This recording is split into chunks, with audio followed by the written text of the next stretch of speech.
Hello दोस्तों, कैसे हैं। आज के ट्रेडर बाइट में आपका स्वागत है। आज हो गई 16 मार्च यानी कि थर्सडे।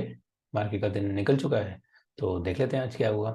वैसे आज माफ़ी चाहते हैं, थोड़ी सी देर हो गई रिकॉर्ड करने में, कुछ पर्सनल सिचुएशंस चलती रहती हैं। खैर, तो आज आई थिंक लास्ट में ना, by the end of the day there was a bullish push, very clear bullish push, और उसकी वजह से बेरिश पोजीशंस काफ़ी फंसी हैं आज। और मुझे ऐसा लगता है कि कहीं ना कहीं अब बहुत सारे स्टॉक्स अपना एक लोअर लिमिट जो है वो टच कर रहे हैं, and it's possible that we may see some kind of a bounce. Okay, it's अब ऐसा लग रहा है कि अब बहुत गिर लिया है। प्लस ग्लोबल मार्केट भी काफी चढ़ना चालू हो गया है, नेस्डैक तक चढ़ना चालू हो गया। यूएस के टेक स्टॉक्स जिनकी सबसे ज्यादा लगी पड़ी थी पिछले 1 डेढ़ साल में, वो अब चढ़ने चालू हो गए हैं। तो कहीं ना कहीं इक्विटीज की तरफ प्रेशर है, and it looks like that it's a possibility कि अपने मार्केट को अब फाइनली कुछ एक सपोर्ट मिल जाए। तो एक बार देखते हैं। इनफैक्ट आज का जो जो प्राइस एक्शन है, जो कैंडल है आज की, वो भी एक अच्छी दोजी कैंडल बनी है। So so and that to at a good support. तो let's first take a look at the line chart. So हमारा लाइन चार्ट क्या बोलता है? So if you look at the Nifty 1 day, this is line chart, this is the most recent high 1 दिसंबर वाला। उसके बाद बहुत ही क्लियर एक lower lows, lower highs, lower lows चल रहे हैं, and this is where we are today. Okay, ये आज का प्राइस एक्शन है, दिस इज टुडे। अब इसमें this is the most recent support, ये 16,821 वाला जो टाइम है, ये सितंबर सितंबर 2022। तो कहीं ना कहीं अब ये price is in a very clear down trend, इसमें कोई भी शक की बात नहीं है। और कोई भी रैली अगर आती है, जो कि ऐसा लग रहा है कि अब आ सकती है, बट अगर आती भी है तो भी we have to be really careful कि ये रैली जो है, is it just another rally which is going to fail eventually. जैसे ये फेल हुई, जैसे ये फेल हुई, ये फेल हुई, ये फेल हुई, ये फेल हुई। तो इस टाइप की बहुत सारी रैलीज जो है वो बेयर मार्केट में आती हैं, और वो अगर बेयर मार्केट कंटिन्यू रहता है तो वो फेल होकर वापस नीचे गिर जाती है। So we have to be really careful with that कि is it going to be yet another bear market rally which is just going to fail, और is there some steam in it. Okay, क्या इसमें सच में कुछ जान है? So that is something that we'll have to be careful about. क्योंकि position तो तभी बनती है ना, हमारी पोजीशनिंग तो उसी बेसिस पे ही बन रही है ना, कि जिस बेसिस पे ये हमारी रैली है।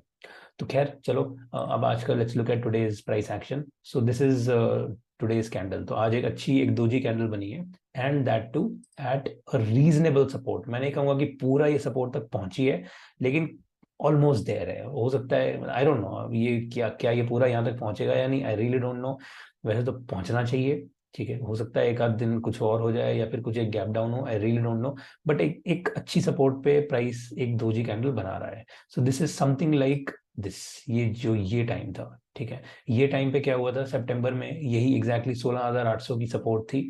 इस टाइप की एक कैंडल बनी थी, फिर नीचे, फिर ऊपर, फिर नीचे, and then the price sort of reverse from there. So I think it may be a possibility that we see some kind of a climax and then followed by buying. Okay, तो ऐसा कुछ हो सकता है। Okay, so that is a hypothesis that I am beginning to look at now.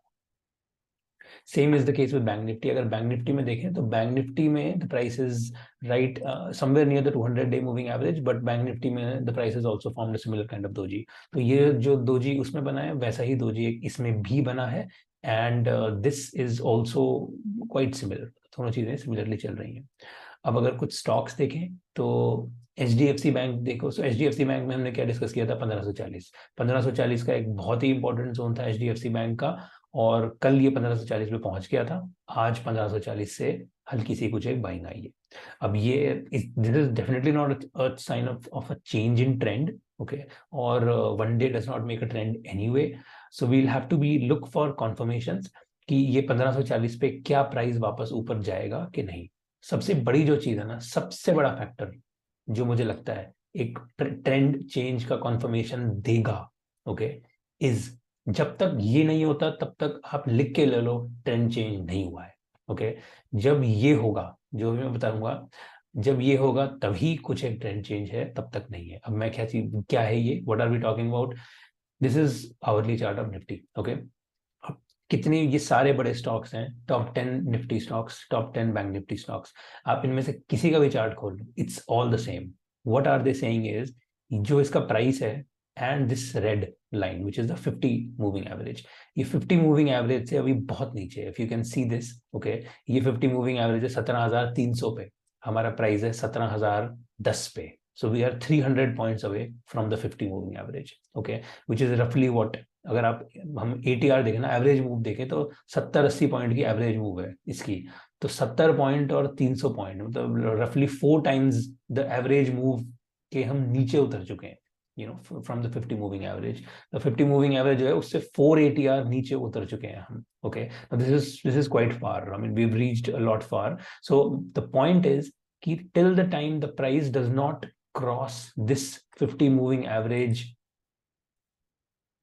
comfortably on the hourly chart, okay, तब तक we are in a downtrend, तब तक ये ट्रेंड चेंज नहीं है। ये ट्रेंड चेंज तभी है जब ये जो 50 मूविंग एवरेज है, जब ये ऐसे ऐसे ऐसे ऐसे चलती जाएगी, ओके, प्राइस इसके ऊपर जाएगा, एक हल्का सा रिट्रेसमेंट देगा और फिर उसके बाद ऊपर जाना चालू हो जाएगा and starts going towards the 200, okay. तो जब तक ये होता है ना, तभी हम कहेंगे that we are now beginning to show some kind of bullish price action. और and the reason why I am saying this is in Nifty is because ये जो चीज निफ्टी में है यही चीज सब में है, ये एक सारे के सारे बड़े स्टॉक्स में एग्जैक्टली सेम चीज है।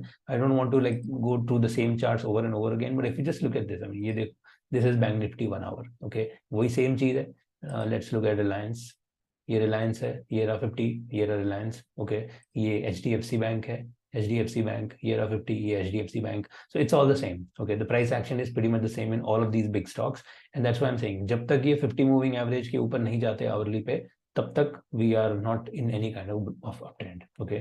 क्योंकि जो एक और पॉसिबिलिटी बनती है, वो क्या बनती है, वो ये बनती है कि प्राइस 50 तक जाके और वापस नीचे उतर जाए, ओके। ये एक बहुत बड़ी पॉसिबिलिटी बनती है कि प्राइस ये 50 आए या प्राइस ऊपर जाए और यहाँ से वापस नीचे उतर जाए। So bulls will have to be careful of this, okay. यहाँ पर बेयर्स का के बल्ले बल्ले हैं, लेकिन बुल्स की फंस जाती है, बुल्स फंस जाते हैं। सो बेसिकली ये दोनों पॉसिबिलिटीज है, ये बुलिश थीसिस है और ये बेरिश थीसिस है, ओके। सो बुलिश थीसिस में प्राइस इस तरह से जाता है वापस बैक टू 200, बेरिश थीसिस में the price reverses. So bulls have to be careful of this, ये जो बेरिश थीसिस है ये बुल्स के लिए फंसाने वाली चीज है, okay. That's why I am saying 50 is the crucial zone. जब तक प्राइस इसके ऊपर जाएगा, इस तरह से कुछ एक रास्ता बनाएगा, तभी हम कहेंगे कि हाँ वी आर सेफ, कुछ एक बुलिश रिवर्सल एटलीस्ट प्राइस में स्टार्ट हो गया, okay.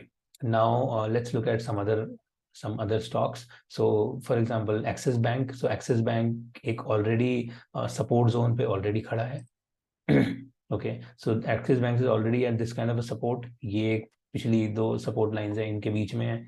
SBI, if we look at SBI is already at this, if you can imagine this big, एक बहुत ही बड़ा एक चैनल जैसा चल रहा है और इस चैनल के नीचे वाले जोन पे SBI आगे खड़ा हो चुका है। HDFC बैंक ने हमारा टारगेट मीट कर दिया। HDFC बैंक में HDFC में हमने कल क्या डिस्कस किया था, कल क्या पिछले 2-3 दिन से हम यही डिस्कस कर रहे थे कि the price had two main targets. Number one was 2546, roughly 2550. The next target was 2500. तो कल जब ये 25-28 पे क्लोज हुआ था, तब हमने बोला था कि ये 2500 तक ऑलमोस्ट चला जाएगा, ठीक है। And this was approximately 2500। आज का low of the day is 2502, 2502.5। So we are almost there, okay. ये target is pretty much done, sorted for. So basically हमारा जो प्री कोविड वाला जो लेवल है, उस लेवल पे प्राइस फाइनली पहुंच चुका है। अब या क्या यहाँ से, and the volume is also good, okay. If you look at the volume here, this is above average volume on this doji. So now this is again as I said a good place for a reversal. A reversal will be confirmed only when reversal starts to happen, but until then we can theorize that yes, it is a definitely good place for a reversal. Last तो देख लेते हैं, again another important stock TCS में पिछले 3 दिन से price was continuously falling, okay. और 3166 का इसका एक बहुत इंपॉर्टेंट सपोर्ट है, 3166, and today the price has made a low of 3172, तो 6 पॉइंट दूर। अब देख लो, कल अगर TCS ने कुछ एक धमाका कर दिया ना 3166 पे, तो बहुत शार्प बाइंग इसमें आ सकती है, बहुत ही शार्प बाइंग आ सकती है, and we just have to be watchful of that, okay. अब देखो इसमें प्राइस एक्शन, तो this is TCS 1 hour. TCS के आवरली पे क्या बोल रहा है जी, ये रहा, ये दिस इज 3166 की लाइन, ओके। अब price is here, this was the first hour and then the price has done sideways thing. अब एज आई सेड 3166 पे अगर एक बहुत ही शार्प कुछ एक बढ़िया प्राइस एक्शन बन गया ना बुलिश, तो the price can really turn very fast. So we have to keep an eye on that. ये एक अच्छा प्राइस एक्शन बन सकता है। लास्ट डिस्कस कर लेते हैं, लास्ट के दो। एल एन टी ने कल जितना ये कल नीचे गिराया था, आज उतना ही उसी फोर्स में ऊपर भी ले गए हैं, okay. So L N T ने कल सॉर्ट ऑफ एक बुल्स को फंसाया, आज बेयर्स को फंसा दिया। In fact if we look at L N T on the hourly chart, तो बहुत अच्छा, कल हम एग्जैक्टली ये डिस्कस कर रहे थे कि ये जो, so this was L N T 1 hour, ये पहला 1 घंटा था। इस पहले 1 घंटे का मिड पॉइंट जो है, सो इतनी बड़ी कैंडल में जिन्होंने ऊपर हाफ में खरीदा वो कल पूरे फंस चुके थे, ठीक है। और प्राइस पहले, आज का पहला घंटा है, देखो कितना ज्यादा नीचे गिरा है, बट कहाँ से जाके, एग्जैक्टली उस मिड पॉइंट से जाके, रफली 2185। तो वी सेड इसका मिड पॉइंट इज रफली 2185। 2185 से नीचे सीधा प्राइस उतरा, ठीक है, एंड देन ऊपर वापस 2185 पे जाके ही इट हैज स्टॉप्ड। तो कितना बढ़िया प्राइस एक्शन है यार, बिल्कुल 2185 पे ही जाके रुक गया है, बिल्कुल उसके मिड पॉइंट पे। So now I think these bears are trapped. पहले तो ये सारे के सारे बुल्स जो है वो साफ हो गए, ठीक है। यहाँ से लेके यहाँ तक जिन्होंने भी खरीदा है वो आज साफ हो गए, और अब यहाँ से लेके यहाँ तक जिन्होंने बेचा है वो भी आधे साफ हो चुके हैं। ये वाले सब साफ हो चुके हैं। ठीक है। सो इट्स वेरी, बहुत ही दोनों दोनों साइड से प्राइस फंसा रहा है, दोनों साइड से, ओके। सो आज अब देखते हैं कि इसके बाद क्या होता है, प्राइस ये कहाँ ले जाना चाहता है। Last but not the least, ITC. ITC, one day it is already forming a wedge, this kind of a wedge, and it has touched the wedge. Okay. अब ये आज इस तरह की एक कैंडल बनी है वेज पे, तो अब यहाँ पर वेज के जोन पे, बिल्कुल ये इस जोन पे, अब देखते हैं ये प्राइस एक्शन अगले 3-4 दिन में किस टाइप का बनाता है। बुलिश बनाता है तो वापस ऊपर, और बेरिश बनाता है तो नीचे। ये एक अच्छा एक जोन होगा इसका। तो चलिए आज के लिए इतना ही, और कल मिलते हैं। आशा करता हूँ आपको पसंद आया तो लाइक कर दो, और मिलते हैं कल। Thank you, have fun, bye bye.